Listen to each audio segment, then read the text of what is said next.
always on the move.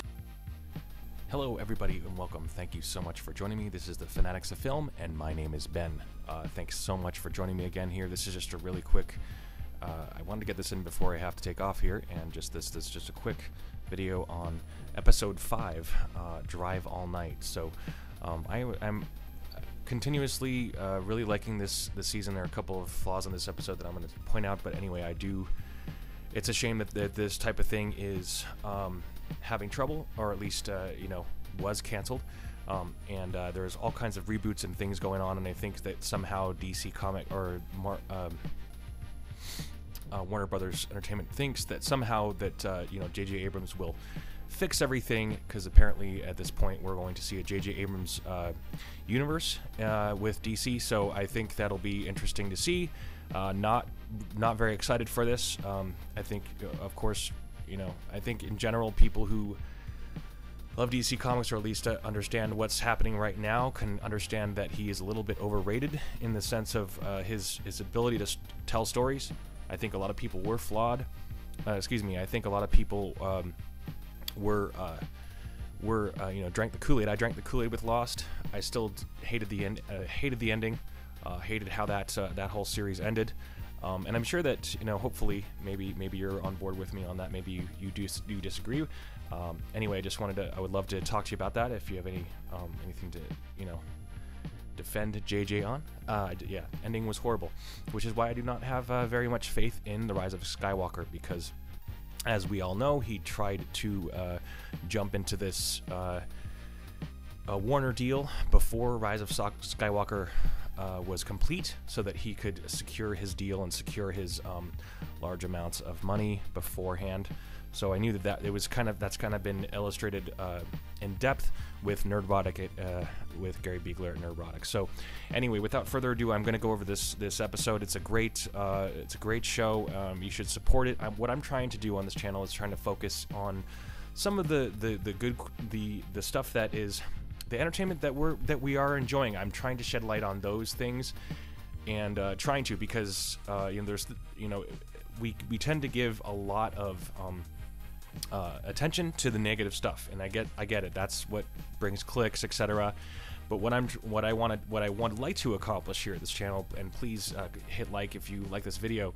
What I'd like to accomplish here this channel is to highlight the stuff that is good, and highlight that it is about story and characters. It has nothing to do with anything else, and that everybody is obsessed with the wrong things. And so anyway, I'm just going to jump right into this, and this is the Swamp Thing episode 5, Drive All Night. One of the reasons this show is a success is because of all the characters are definitive. They are very definitive in what they do. They act and react in a certain way that is definitive of their character and wouldn't act or react in any other way. This makes the story that much more palpable, because the audience is able to imagine that they can mingle with the characters as if they are in the story. At least this is how I perceive it. So I love how we get to see Holland's story outlined here. Let's see.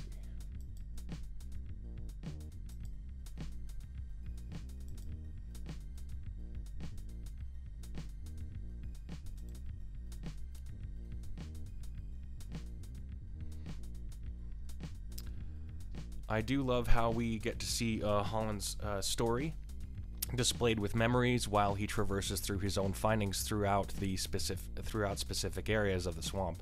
Apparently there are many dead bodies in the swamp, and I don't know why they are being shown to Alec. That is a mystery here, but he is being shown things, and we see him evolving with the swamp. His relationship with the swamp is continuous, and continues to be interesting and elusive, and it's fun. It's definitely fun seeing him kind of merge with the swamp and his in his own evolution. The meeting with the fisherman, this was interesting. This scene reminded me of the second, just for a moment, it reminded me of like David Lynch, because of the singing along. Let's see. Okay. The meeting of the fisherman, the scene reminded me of, for a second, of David Lynch as he sings along with the 50s music. When Alec is surprised by him not being afraid of him, or who he was, but who he became. So he outlines that, and that's a cool moment. He outlines how a transition or a transformation, how they can be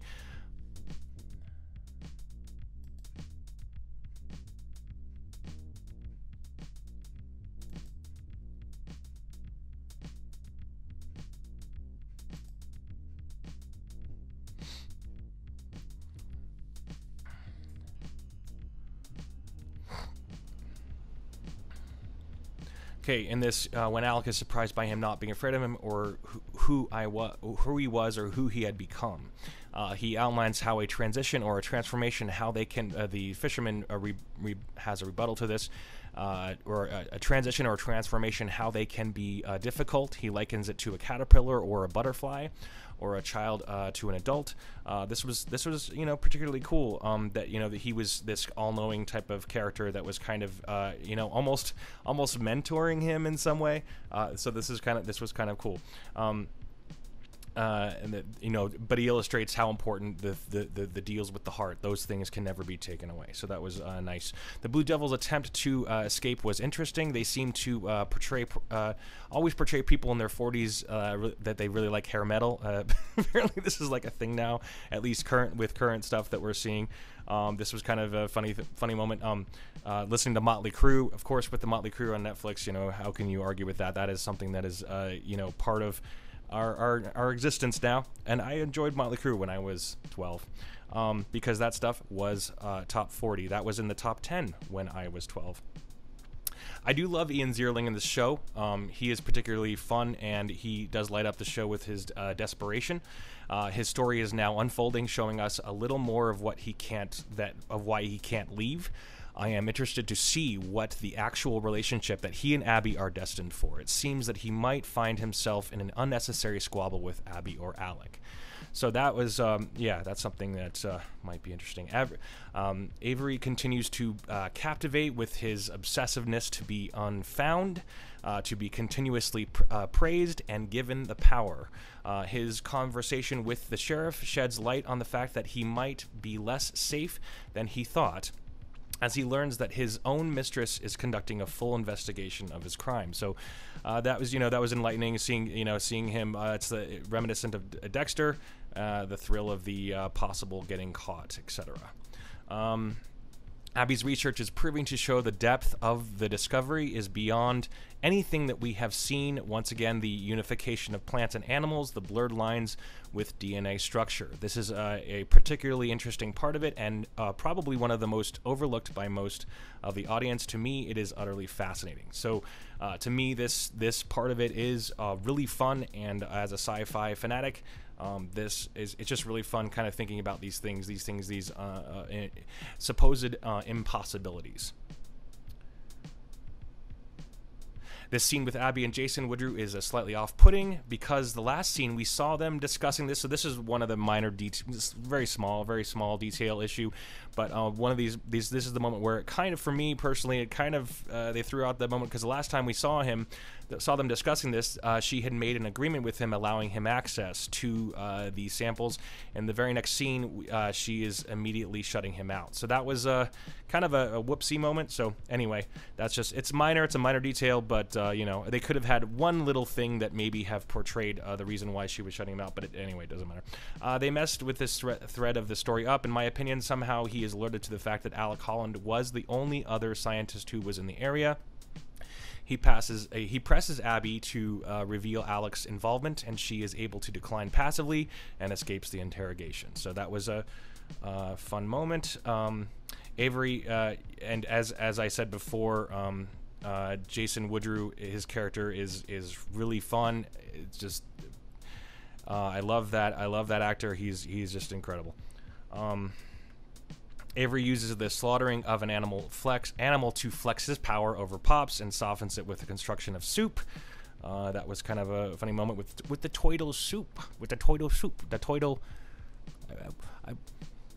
I had a hankering for a Toidle soup. I had this angry hanger. Hangry.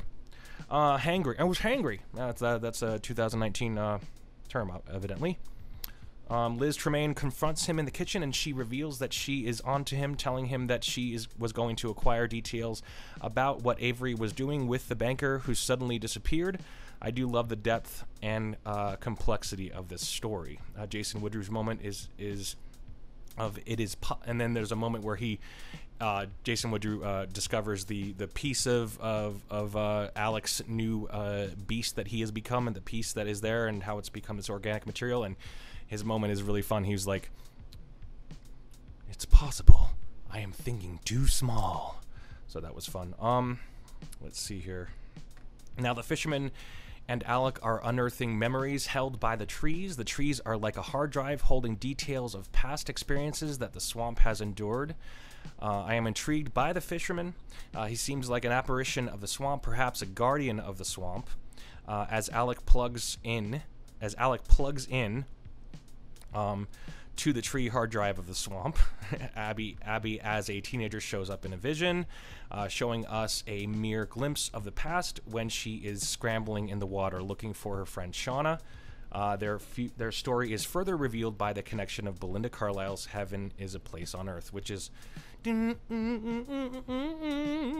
not going to sing too much of that because copyright issues, etc. But if you know the 80s, you know that song.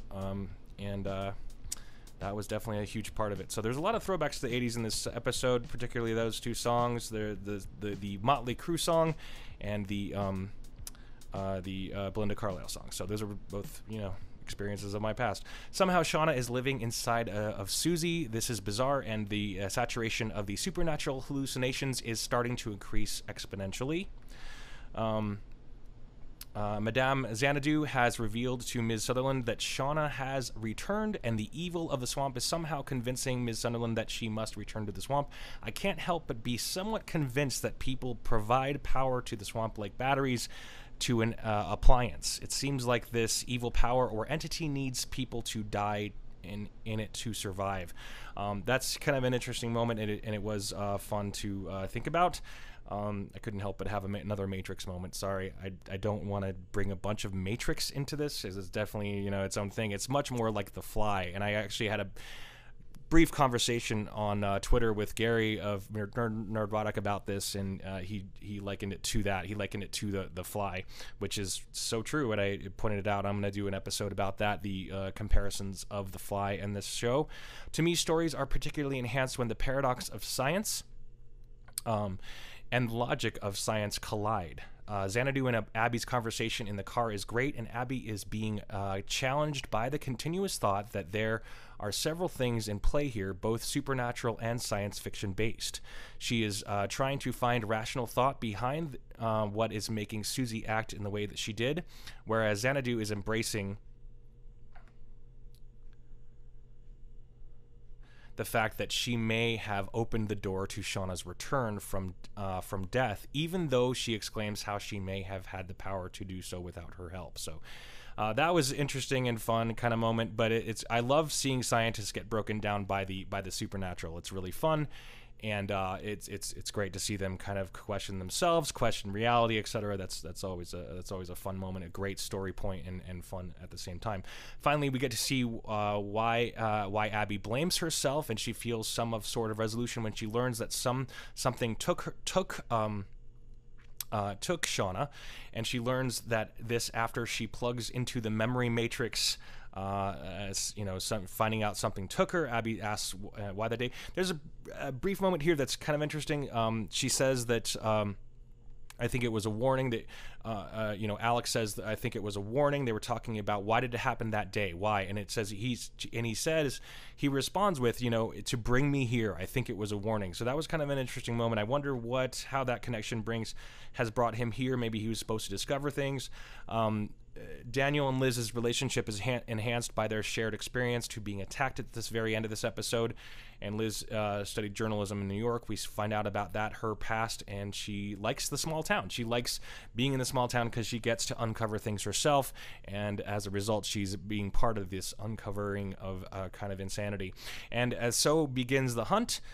instigated by Jason Woodrue. I wonder how he knows immediately that it was from a living creature. That was just a moment that was like, okay, this was a little hollow. I wanted to a little bit more flesh out on that thread. So, you know, as we can see here, obviously this is the beginning of new beginnings with the Blue Devil. We might see him. I am anxious to see what comes of him. That is particularly interesting and fun to me. I'm sure that you know, I do like Ian Zierling's character in this show. It's just particularly fun. So anyway, please let me know what you guys think, what you folks think of this show. I am thoroughly enjoying it. I'm having a lot of fun with this show, and you know, I mean, support the stuff that is good. So I mean, maybe subscribe to DC Universe. It's only $7 a month, and I think your first month is free. So I wasn't into it at first because of all the crap that DC was putting out, and as far as their television, but none of that CW stuff is on there. It's just a few good things. So it's kind of, which is kind of weird. They should be putting it all there, but anyway, just if they want to make money. My opinion. Anyway, let me know what you guys think. Did you like this episode? I think it's just consistently being great. I am going to do a spotlight on some of the writers and some of the directors on this show. So anyway, thanks so much for joining me. This is the Fanatics of Film, and you have yourself a great day.